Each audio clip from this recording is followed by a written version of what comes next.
This is Toledo Symphony Lab, a behind-the-scenes look at the world of classical music from WGTE Public Media and your Toledo Symphony. I'm Brad Cresswell, and joining me in the studio today are the Toledo Symphony's music director, Alain Trudel. We also have principal second violin and artistic administrator, Merwin Sue. And by phone, we have the TSO's president and CEO, Zach Vassar.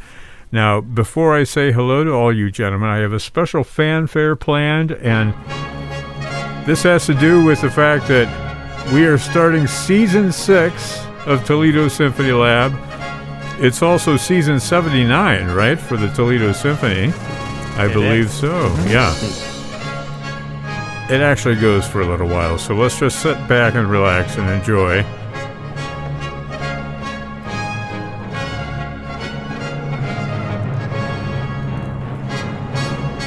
Kind of like that. It's kind of like the opening of Star Wars 4, you know, where the ship goes over and keeps going and keeps going. Yeah.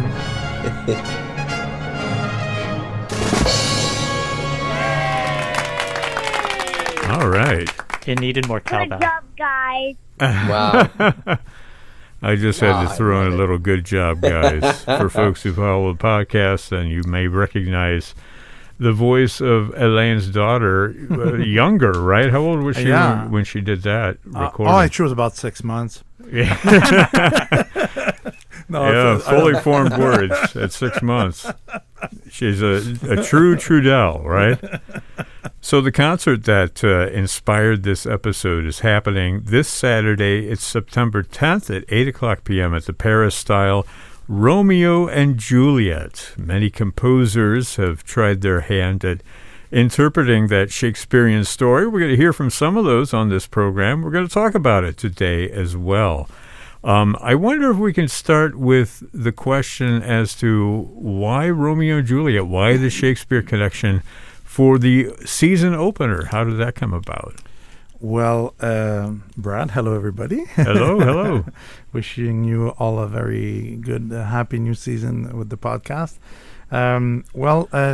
It's my 5th season. We're kind of thinking of celebrating different things that we did over the years, and especially reminiscing on the first season I was here. Like we were replaying Beethoven's 5th Symphony, one of the concerts, and one of the very, very meaningful experience I had in my first few weeks in Toledo was to do West Side Story. And West Side Story, of course, being a modern adaptation. Well, it's not so modern anymore of Romeo and Juliet. At the time, in the 1950s, it was very modern. And that was quite an experience we all had when we played this with the movie. And I thought, what about, I'd like to play it again, but we're not going to do the movie again. But I wanted to have an experience where we do a Romeo and Juliet movie. So for my 5th season, I wanted to, reminisce a little bit about some of the repertoire we've done together in the first season that was here. So Romeo and Juliet, the modern version, the Bernstein West Side Story was something very important. So I thought maybe we do some of it again. So we're doing of course, the dances, the symphonic dance from Romeo and Juliet, but also many different aspects of Romeo and Juliet interpretation, as you said, from different composers on that concert. It's actually really hitting as well because one of the great pieces on this concert, Prokofiev's Romeo and Juliet. Prokofiev was actually the very first notes Alain conducted for the Toledo Symphony were a Prokofiev symphony. You remember that, Alain? Prokofiev Classical Symphony. The Prokofiev Classical Symphony. That's true. And it was in a program where we also did Sherazade. Exactly. And a very little program. and we did a saxophone quartet a concerto for saxophone quartet by Philip Glass. Right? Yeah. I saw that concert. I remember that. But so it's kind of nice to have that nod to the very beginnings of Alain's relationship with the orchestra, just through that common composition. But also, Romeo and Juliet is one of the orchestra's favorite. The Prokofiev Romeo and Juliet is something that comes year after year after year on the orchestras. We're pulling the orchestra every year and asking them what they would like to play, the members of the orchestra, and that comes back every year. Really? So it was a nice way. Prokofiev Romeo and Juliet is always an orchestra favorite. It's virtuosic, it's beautiful, it's dramatic, it has everything. But does it have a good trombone part? Oh, yeah. You can cross that off your list now. They can't choose Romeo and Juliet by Prokofiev for at least another 5 years, right? There you go. Yeah. What do you think about this particular theme in this concert and this tie-in, especially with Elaine's tenure at TSO? Zach? Well, as you two were reminiscing, I'm thinking back to my first concert when I became president of the orchestra.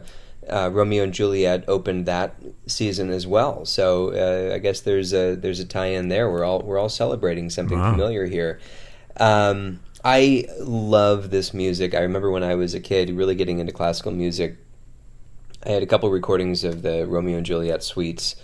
And I remember Michael Tilson Thomas came out with one of his first recordings with San Francisco, where he played his own kind of synthesis of the Prokofiev score.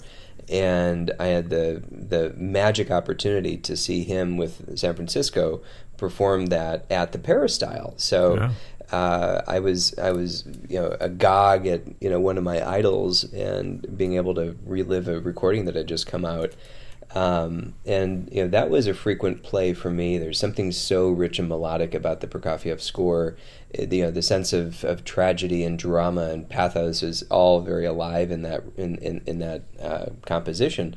But then when you pair that with the West Side Story symphonic dances, another one of my teenage favorites, the Nina Rota, which I'm sure we'll talk about, just some phenomenal music, and the Berlioz, which I remember seeing with the TSO when I was a youngster under Andrew Massey. It's kind of a very nice synthesis of the music that I've always loved, and it fits together on such a wonderful program. So kudos to Alain and Merwin for coming up with this concept.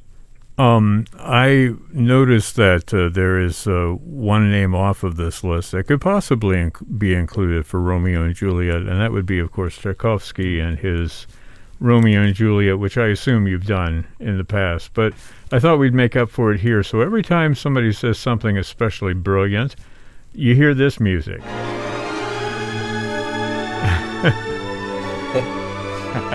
Okay. Elaine is doing a little air violin right there. He is. A lot of vibrato. Art vibrato. Very much.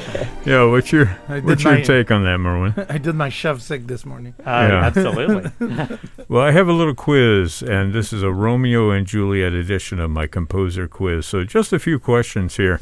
What I'm going to do is say something about a particular composer and their association with Romeo and Juliet, and then you tell me who it is. This should be fairly simple. We can zip right through this. Perfect. You just shout out a name when you know the answer, okay? George. George, it's actually a good guess. It's pretty close. Let's get some music for this. Okay. We all recognize this as Elaine's walk-on music, right? Oh, I thought it was another one, Bites the Dust. Which is also appropriate for Romeo and Juliet. Yeah. I'm sorry, was that a spoiler? That was a spoiler. Yeah. It's like Titanic. We all knew how it was going to end, right? Or The Perfect Storm, or any number of stories. Question number 1. This composer's musical stage work was originally about an Irish Catholic family and a Jewish family. Anybody get that? That's Bernstein. Yay! Which Bernstein? Leonard Bernstein, right? Yes, I can't think of the Elmer Bernstein Elmer. Romeo and Juliet. You never know. Okay, in addition to Romeo and Juliet, this composer also wrote music about Hamlet and The Tempest. Tchaikovsky? You are correct. I didn't think we would any of the brilliant music. I thought for sure that would not play at all this whole show. Yeah, well, we're making up for it. There we go. Okay, so one for Merwin, one for Zach. All right. Written in 1867, this composer's take on Romeo and Juliet is still performed regularly today. And it's not one of the composers on the concert. 1867.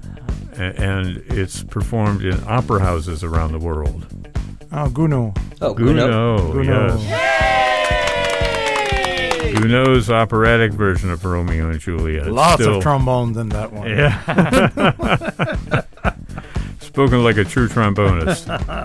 Okay, this composer's opera on Romeo and Juliet was written in just 45 days. Wrote in 45 days by copying arias from an opera that he wrote that had failed. That sounds like Rossini. Close, very close. This is a bel canto composer. Also wrote a little opera called Norma. Bellini stole it from his own Bellini. stuff? Yeah, it's Vincenzo Bellini. Wow. Capuletti and Montecchi, the Capulets and the Montagues, right? Oh, wow. Yeah. This composer's take on Romeo and Juliet was financed by the great violinist Niccolo Paganini. What composer did Paganini pay for? Oh, Liszt, no? Liszt? No? Oh, no, Berlioz. Berlioz. Sorry. Yeah. I figured Elaine would get that. Yeah, I mixed it up with the Harold in Italy also. Yeah. So. Well, it was Harold in Italy that Berlioz also. got Paganini interested in Berlioz. Yeah, exactly. Now, this composer, this is the hardest one, this last one. This composer wrote the theme song for the TV show The Apprentice in 1935. Does that make sense? He wrote the music. It was actually used as the theme song for The Apprentice. It's the best song.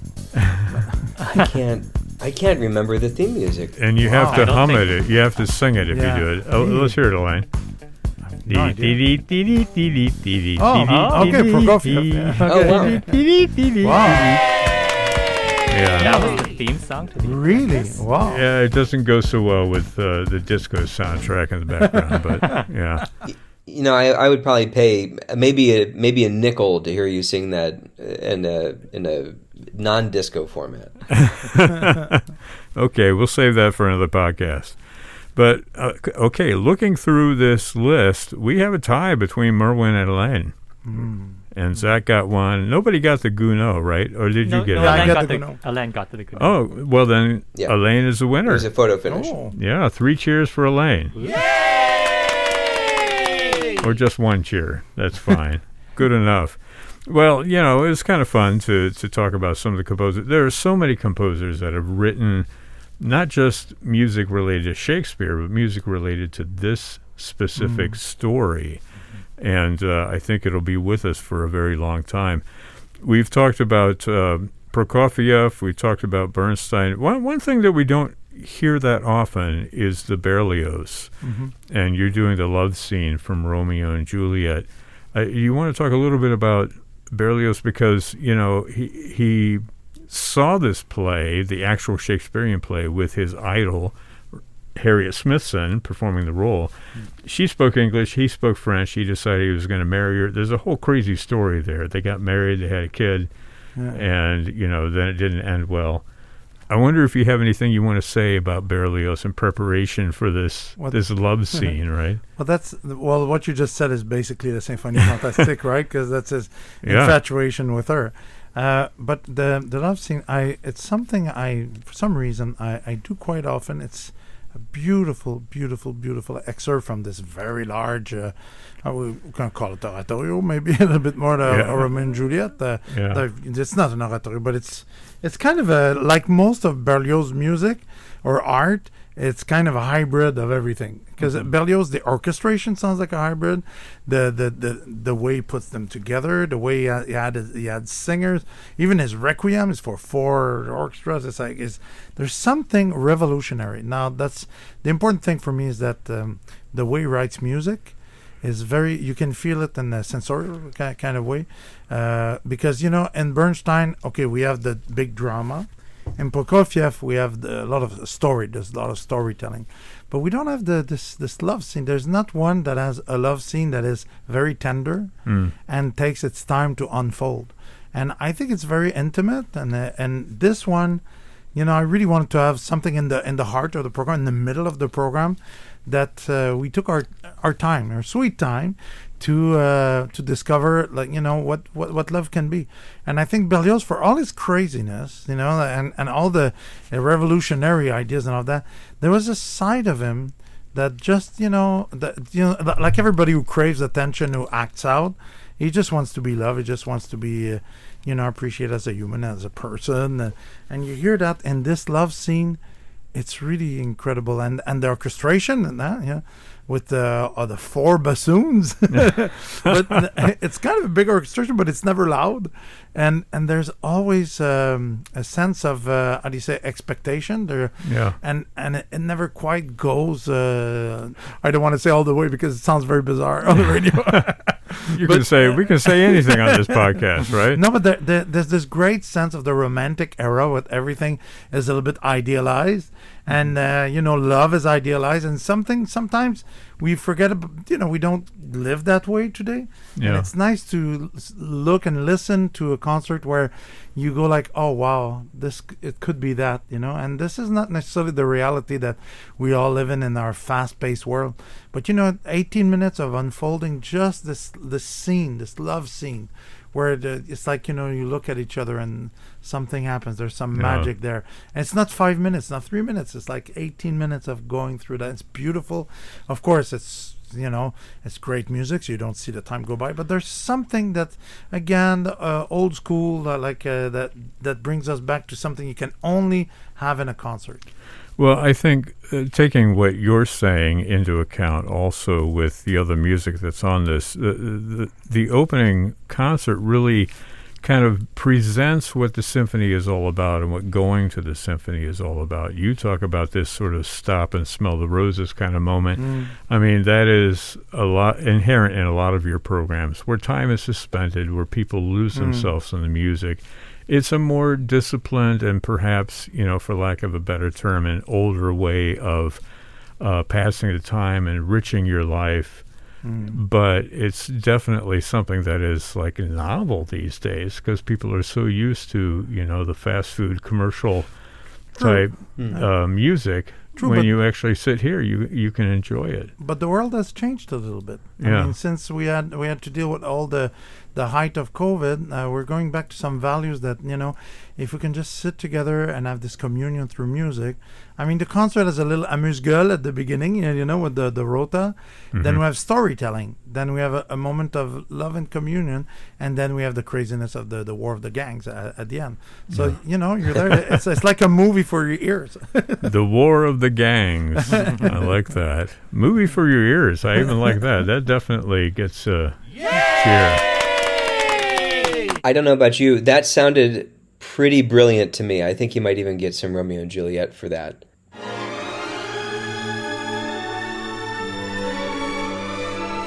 Okay, that's enough of that. All right. By the end of this episode, it's just going to be the first 2 notes. Yeah. Da-da-da-da.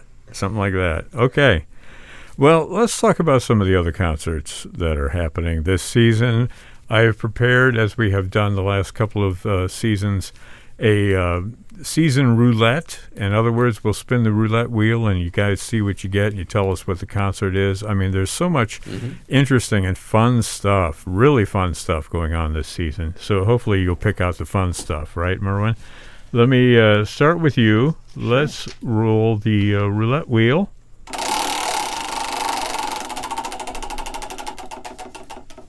All right, what do you got there, Merwin? Well, this is really exciting. I'm opening this with bated breath, and this is perhaps the exact opposite of the concert we have just been describing. We present a movie for your ears, for sure, true, but this is the movie Psycho.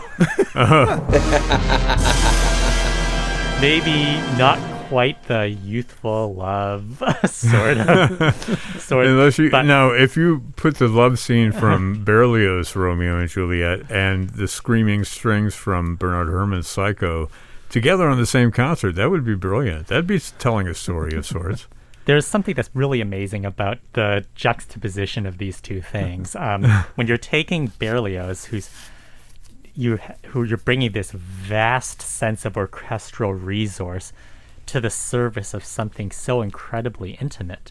And with Bernard Herrmann, you're doing almost the exact opposite. You're taking a composer who, because of wartime and was forced to just use a string section to create this extraordinarily wide range of emotion. And so in a weird way, as opposed to,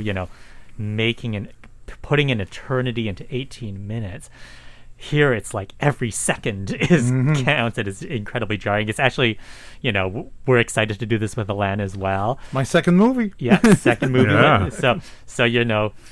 So I think it's actually, by way of contrast, quite an interesting way to go from talking about one concert to another one that we're really looking forward to. Yeah. Can I go back? You said because of wartime, he only composed this for strings. I never heard that. Yeah, me neither. Yeah, I think that they could not afford to use an entire full orchestral platform.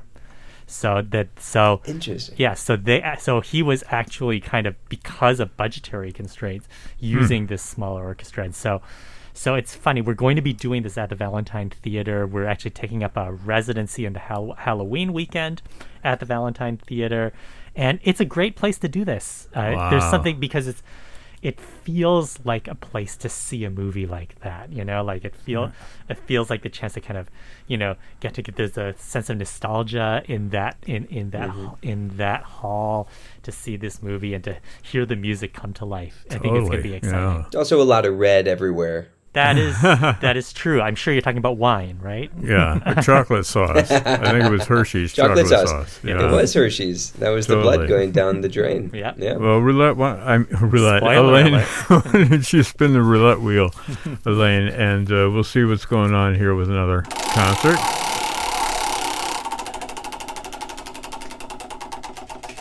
All right, what do you got? I have. Let me put my glasses. Okay, so I have the actual concert that celebrates the 5th year I've been with the orchestra. It's the concert where we play Beethoven's Fifth Symphony. So that was on my first concert as music director. Of course, I had done quite a few concerts before that, but this is a very, very beautiful and important concert. Not only because we go back to playing Beethoven's Fifth, and it's surprising because with COVID, more orchestras played Beethoven because it's not a huge orchestra. Right. But normally people they don't play Beethoven's Fifth Symphony, which ça on me, because they think they've played it so often, and it's not that often. So for us, it's been 5 years, So it's interesting. Play excerpts, but to play the symphony.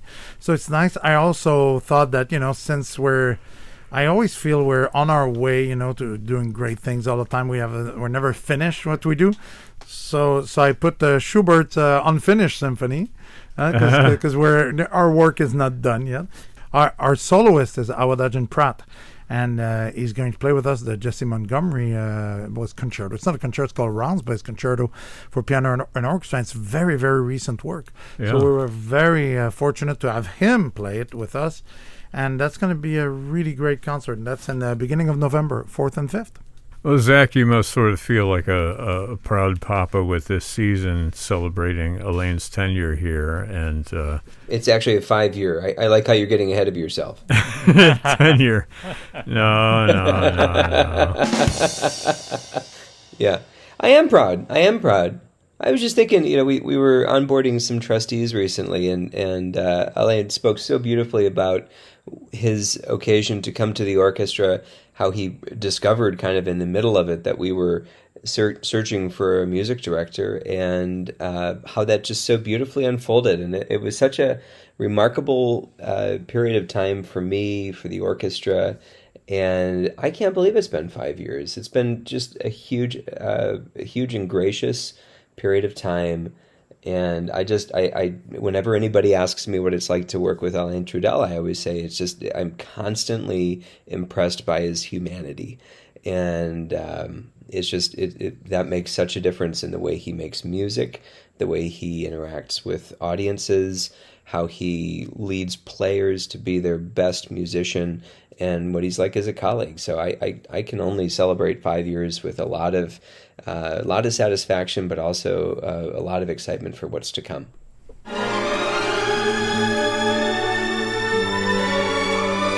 Okay. I feel like running very slowly towards Zach. Yeah, I know. You and I are running through the fields. Yeah. See if you can work that into, the stage directions. Thank you so much. That's very, very nice of you. And I feel the same way about you and about our team also. Yeah. Let's talk a little bit more about concerts now. Right. Zach is on the phone, so I wonder if we could find something that he could talk about. Let me get our roulette wheel going. So I guess I will reveal Zach's concert to talk about, and it is a concert with Alain and the Toledo Jazz Orchestra, the Great American Songbook. Boy, we're just talking a lot about Alain today. Good I thing know. you're here, right? But usually you always talk behind my back. That's right. Yeah, so this is the first in what we're calling the Jazz Series. It's Alain's first concert as artistic director of the Toledo Jazz Orchestra. And it happens in the middle of November, on the 17th of November, at the Franciscan Center. And it celebrates the Great American Songbook. And there are two wonderful vocalists joining him for that celebration. Two great giants in our jazz scene here, Ramona Collins and Kim Buehler, two of my favorite singers. So I would have to unfortunately punt to Alain to talk about any specific artists, but this is really where I think our audiences get to celebrate Alain's two loves. We know how committed he is to classical music and directing wonderful orchestras and classical music, but now our audiences get to celebrate his deep love and affection for jazz and work with the jazz orchestra. Yeah. The Toledo Jazz Orchestra is a new addition to the schedule, is it not? Yeah. It's exciting. It is, yeah. It's a new partnership. I'm not sure if we've talked about it on this program before, but we've been working since before the pandemic with the trustees at the TJO about ways that we can work together, and we thought about all sorts of different ways that we can use some of our expertise in fundraising and marketing and selling tickets to kind of raise certainly more revenues, but the profile of the TJO. And it's just been a phenomenal conversation, which really kind of culminated in their appointment of Alain as their music director. That was something that I'm sure we didn't consider at the outset, but it's one of the wonderful things that kind of happens through the sincerity of our planning and the many conversations we had about what could be. Alain played a performance with them right before the pandemic began at Franciscan Center Lord's College. He was their guest soloist that night. Okay. Alain, you must, it must feel great to be able to wear the two hats as a conductor and also to get some performing out here in front of your audience. Actually, yes. I mean, I was... you mentioned singers. I was having a little coffee with Ramona this morning, actually. And we're talking about what we're going to do together. We're going to play, and she's, of course, amazing. I was, yesterday, it's funny, I had this moment. I was in bed with a little speaker playing with my little play-along stuff, playing some jazz standards, and it reminded you were me. having coffee in bed with Ramona? No. Coffee. That's how rumors get started. No, today with Ramona. Especially when you put them on the radio. Anyway, go ahead. Yeah, and yesterday I was at home alone, and I was playing some trombone, and it reminded me when I was a teenager, when I was about 13, 14. And that's all I did. I played those jazz standards that my mother would sing, because my mother was a jazz singer. My father was a drummer. And it's my first love. So it's I don't know. It just when I'm home and I'm not working with the symphony, that's what I do. I just play jazz standards on trombone. Wow. So I enjoy it very much, and it's just an incredible opportunity for me because it's a great band, and to work with these fine musicians and to that go that part of my personality as well, and with their great artistry, and so I just see it as a wonderful opportunity to make music, some other kind of music, like Duke Ellington said. It's not good or bad; it's the music you like, right? Yeah, totally. Yeah. Merwin, you're not playing in a jazz band, huh? I am not. Jazz orchestra. No. Oh, well. It's one of the concerts in this roulette wheel that I don't have to be part of. Let's spin that roulette wheel again.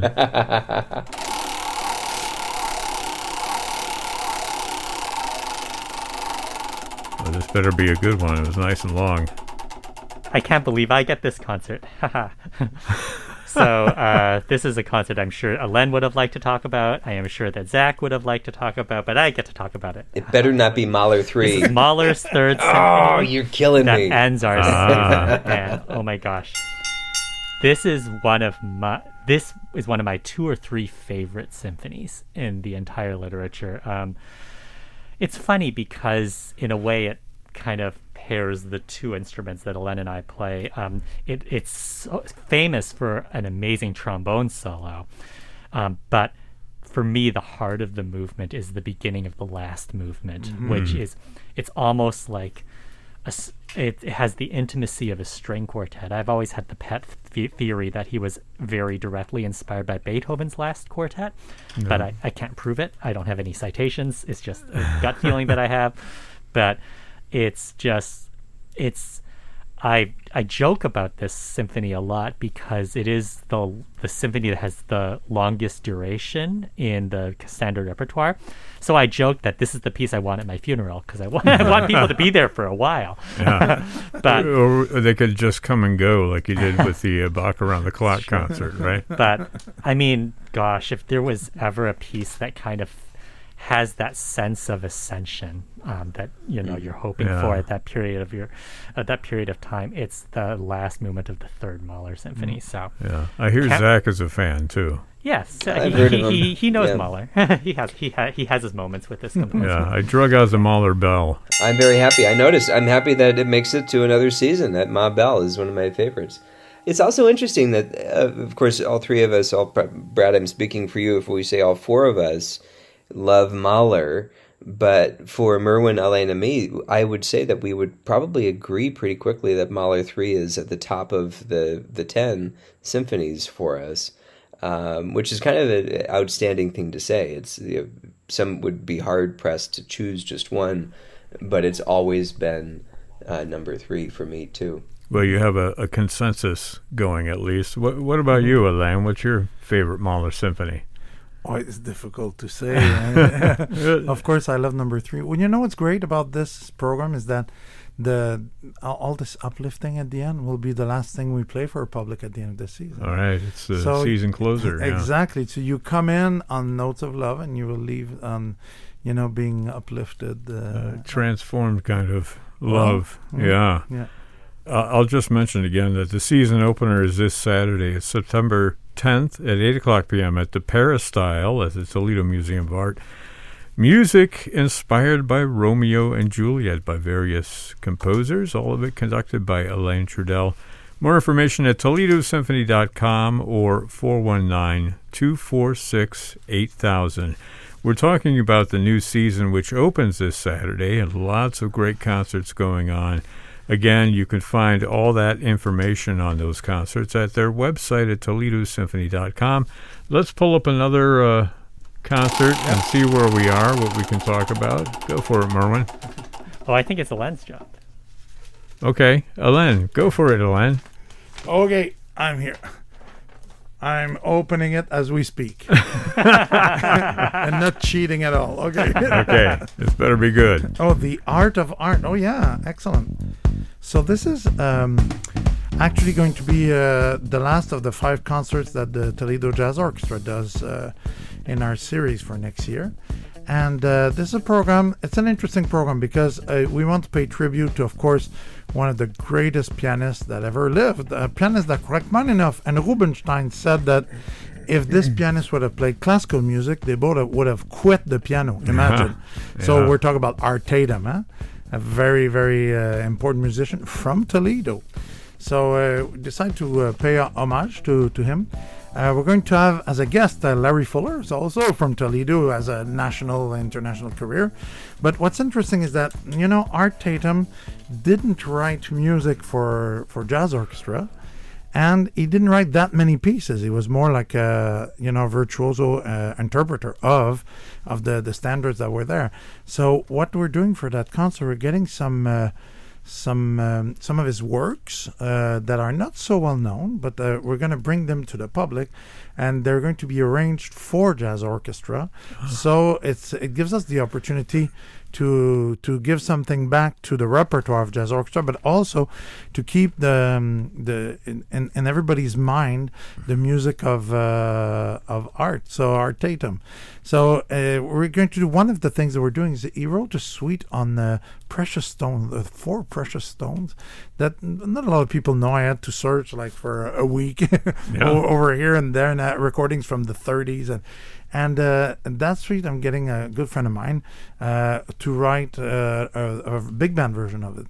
And there's going to be a suite. And this, after we've done this concert, it will be available for jazz bands around the world. So people can play the music of Art Tatum, just not on piano, and not just on piano, but with jazz orchestras all over. So it's a little bit of Toledo that will be traveling after that. Yeah, that's wonderful. It's so interesting. I mean, the music of Art Tatum, certainly people know his recordings, but the fact that you're kind of creating something new in conjunction with this concert, I mean, it's really a wonderful and Toledo-centric kind of adventure. Yeah. Merwin, you got something there?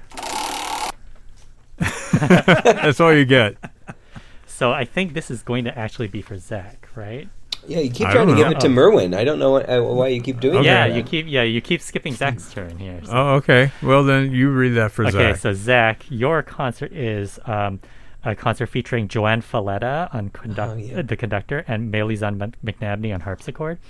There's Ducas Fanfare from La Péri, Poulenc's harpsichord concerto, the Concerto Champêtre, Ravel's Bolero. We're going to do this for the entire... You've got about 17 more minutes. And Ravel's Daphnis and Chloe's. Yeah. Just wait till we have the episode about Bolero. I'm going to play a Bolero that just lasts the entire episode, right? In the background. Cannot wait. There are some definition of insanity that might actually qualify for there, Brad. So this is a performance. This is the 4th of February, Saturday night. Joanne Falletta, a wonderful conductor, probably best known for her work with the Buffalo Philharmonic. One of my favorite conductors outside of our quartet today, of course. But she was with Toledo Symphony last year, and that was kind of a goosebump moment for us. She did Dvorak 9, and she's coming back to do this wonderful all-French program, and it includes the great harpsichord concerto by Francis Poulenc, which will feature our brand new harpsichord, which will be profiling in a couple different ways this year in chamber music and in orchestral repertoire. So, you think about a harpsichord concerto, usually in a Baroque context, but Poulenc used pretty large instrumentation for his harpsichord concerto, and it's just an outstanding part of the canon. Yeah, I've listened to recordings of it in the past, but just thinking of being in the audience for that performance is kind of exciting because it's really exciting, interesting music. It is, right? And I'd be remiss. I think we cut Merwin off when he was talking about the program. After Bolero, there's Daphnis and Chloe, also by Ravel, the second suite, which is just a phenomenal, colorful masterpiece. And as we've learned, certainly through Alain's advocacy of the French catalog, there's just such beautiful, beautiful colors possible with this repertoire, and this will just be a phenomenal, phenomenal concert from the first fanfare by Paul Dukas all the way through the finale of Daphnis. I mean, it's one of those things that will be a kind of an aural treat for the sound and the senses. It's also a great opportunity to see the stars of the orchestra. Yeah. If you like our fabulous principal flute, Joe Altse, you can hear in Daphnis and Chloe. It's basically half of it is a flute piece. Flute concerto, almost, yeah. Yeah, but the Bolero has solos for everybody, so you can come and hear your favorite player. You're a fan of George on clarinet, you're a fan of Garth on trombone. Yeah, you come and you get to hear them. I mean, we have an orchestra with wonderful stars in the orchestra. Well, yes, and thankfully a snare drum. Right. Listen, it's much harder than what people think. People sometimes they play it with quarters to start because it's too loud. Yeah. Sometimes you bring the snare drum in front in the middle of the orchestra to play the piece. Mm-hmm. It's you just think it's tap tap tap tap but it's more than that. No, it's very interesting, and it's a great moment for the use of our Toledo Symphony in HD. So Right. people in the hall can see all the soloists, and it's going to be a really nice program. It's not as difficult though as playing the bass string part in Paco Bell's canon, right? Just keep repeating the same 4 notes over and over again, all the way to the end. Let's pull up a couple more concerts. One of the concerts that I saw that is definitely going to be my favorite is Mary Poppins, right? And this is another film that you're doing the music with. I love that movie. And I wonder if you can talk a little bit about this concert that's happening. Well, we're really excited about playing this movie. It's movies from this time period are actually some of the most difficult to play because the music it's less atmospheric and it's often used to highlight specific moments or specific gestures. So your coordination with the picture has to be spot on. Yeah. And there is so much wit in the acting and the singing. You don't want to spoil it by putting your notes just that tiny bit off. So there's a lot more, in a weird way, there's a lot more pressure in doing a movie like Mary Poppins than there is in doing a movie like Star Wars. Even though there's so many, like the notes are so iconic in Star Wars, there's something about Mary Poppins where you actually feel like a lot is riding on just how well you do your part. So it's exciting, but it's also a little stressful. Well, you also have the singing that you have to coordinate with, right? Sure. Now, do they provide, are we still going to hear Dick Van Dyke and Julie Andrews? Or how No, does that I'm work? going to be doing all the singing. Can we get a sample right now? No, we cannot. But actually, Supercalifragilisticexpialidocious. so no, but you're going to be hearing Dick Van Dyke and Julie Andrews, and yes, and it's going to be great. So, yeah. I love this movie. I've been looking forward to this. This is something that we had planned for the 2021 season that just never happened due to COVID. And I've just been looking forward to this. My kids have been looking forward to this. It's just one of those great musicals. And you have little songs that have maximum impact. Stay Awake is one of my favorite songs. I sing it to my daughters. There's so much poignance in this, and when you start to think about the movie in a larger way, there's so much magic in it, especially toward the end. There's a lot of transformation and self-discovery. It becomes a fairy tale, besides being, a supercalifragilistic sort of Disney marvel. But there's a lot of tenderness in this movie that I think grown-ups will have a lot of fun rediscovering as we perform it. Well, you touch on something that I think is a really important quality here, and that is the family friendliness and family opportunity to come see these concerts. It's not like you can go watch it at a movie theater and have an orchestra play the score for you, anywhere. It happens with the symphony concerts. And so many other of your concerts are also oriented towards families. I would think that people who normally go to symphony, this would be a great season to introduce, the younger members of their family to the orchestra through the concerts like this. And it's performed in the afternoon because of exactly that. So this concert's January 21st, which happens to be my wife's 40th birthday. But it happens at 4 o'clock, so there's still room for dinner afterwards. But it's intentionally made for families to come together as part of our pop series. Does anybody have any favorite concerts they want to mention off the top of their head without going through the roulette process here? Sure, I'll take one. I can't wait for November 19th. It's one of our Pops concerts, and Lettucey is going to be singing the songs of Nina Simone. And that's going to be amazing because, Nina Simone was somebody who was able to bridge gospel and classical and blues and jazz, and to be able to have somebody bring that sort of kind of authenticity in all of those styles, you need an incredibly special singer, and Lettucey more than qualifies for that. Sure. she's just had a career that's gone from strength to strength, and she's, started in the mid '90s and is just releasing so many different projects. I mean, just in the last couple of years, she's released 3 different recording projects, and this tribute to Nina Simone is something that the chance to work with her with these iconic songs with orchestra, that's something I'm really looking forward to. I think for me, it's a personal highlight. Yeah, that's great. It also speaks to the diversity of programs that you have going on at TSO. There's so many different kinds of music, all of it connected, in the classical canon in a way, just by virtue of the fact that the orchestra is playing it. But you guys have got something for everyone, right? What do you say, Elaine? Oh, well, there's one piece I've been programming for the last 5 years, and that we always cut every year.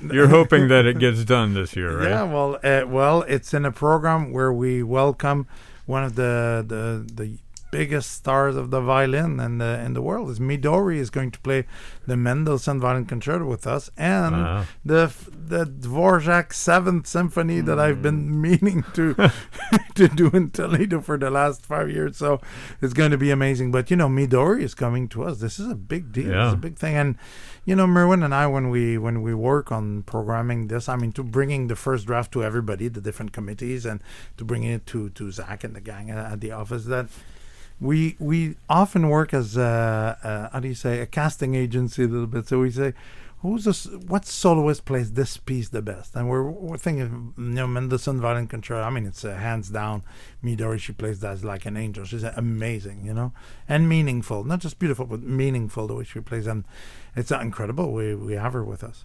Yeah, that's fantastic. I can't wait to see her in concert. I saw her when she was quite young at Tanglewood in the late 1980s, maybe around there, when she was, the little Wunderkind, all of 15 or 16 years old.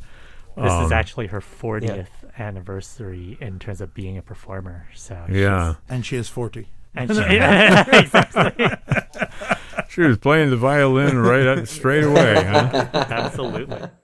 Alain, there is one more piece that you've programmed frequently that frequently gets cut for some reason, and we are also doing that one this year. It's a 5 in celebration of your 5th year, but it's Shostakovich's 5th Symphony. Yeah, the 5th year of trying to get it on the program unsuccessfully. It's true. Until now. That's right. But, it's just a phenomenal season. Just thinking about it, there's so much effort that went into this, but there are many things that we haven't been able to talk about. I think Merwin's programmed one of the best chamber concerts in late January with Elvis Costello's Juliet Letters, which kind of fits into the opening concert, Romeo and Juliet. We have Elton John tribute. We have a thing for Billy Strayhorn and Duke Ellington. Big concert at the Cathedral, Puccini's Missa de Gloria. We have Tchaikovsky's first piano concerto. Stravinsky's Petrushka. I'm just going through it. These are all wonderful things on top of Dvorak, on top of Mahler, on top of the symphonic dances by Bernstein, but also by Rachmaninoff. It's just it's a hell of a season. I'm just really excited about it. Yeah, totally. 5 years for you, Elaine. Just flew by real quick. You're looking forward to the next 5? Oh, yes, very much so. I think, what we're looking forward is we're celebrating this, but next year is going to be the 80th of the orchestra. Now, it's an exceptional season. We're already, I think Merwin and I feel the pressure of coming up with something that's even more than that. It's going to be tough because this season we're very, very happy and proud of it.